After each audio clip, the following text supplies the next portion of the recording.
Mashabiki tujae, tena tuongozane, familia kwa familia. Kesho ni bure, marais wetu wamelipia kupitia barua iliyoandaliwa na afisa habari wa TFF wakishirikiana na Wazanzibar. Kesho Jumapili kuna vita kubwa Zanzibar, Tanzania Queens dhidi ya Cameroon, uwanja wa Amani saa 10:30 jioni. Lakini Cameroon wao ni wakali wenye uzoefu wa kimataifa na kasi ya kutisha. Swali ni moja tu, je, Tanzania wataandika historia nyumbani au Cameroon wataharibu sherehe hiyo? Jumapili saa 10:30 uwanja wa Amani.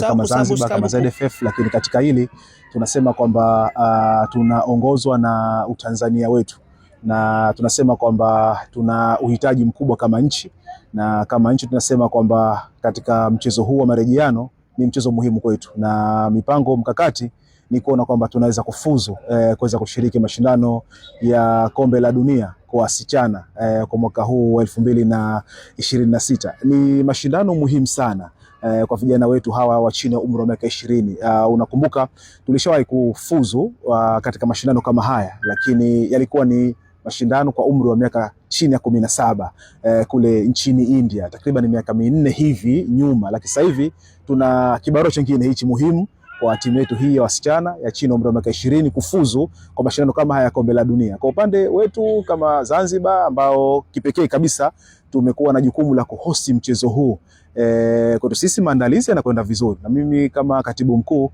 nimeridhishwa na namna ambavyo kambi ya timu hii ambayo iko hapa katika maeneo ya uwanja wa Amani, hapa kwenye hoteli ya uwanja wa Amani, kambi naiona inakwenda vizuri. Vijana nimepata nafasi ya kuwaona, hamasa, hamu yao iko juu, ari iko juu. Sawa, tuko nyuma kwa magoli mawili on aggregate, kwamba mchezo wa kwanza tulipoteza kwa magoli 3-1. Tunahitaji kushinda magoli mawili hapa bila wao kupata goli lolote, lakini kwa timu namna ninavyoiona na maandalizi ambayo yamefanyika na kufikia sasa, tunaamini tunaweza kupindua hayo matokeo ili kutengeza historia ya kufuzu kombe la dunia wa wasichana chini ya umri wa miaka 20 kama tulivyofanya chini ya miaka 17. Ubamba ni mchezaji ambaye alicheza kwenye hatua zote za kufuzu mpaka kufikia hapa tulipofikia. Ni mchezaji muhimu kwenye timu yetu, lakini kwa bahati mbaya klabu yake ilinyima ruhusa ya kuja kushiriki kwenye mchezo ule wa kwanza.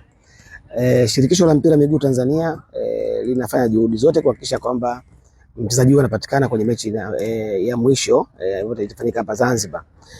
Kama nilivyozungumza, Ubamba ni sehemu ya timu yetu kwenye eneo la kushambulia na amefanya kazi kubwa mpaka sisi kufikia hapa.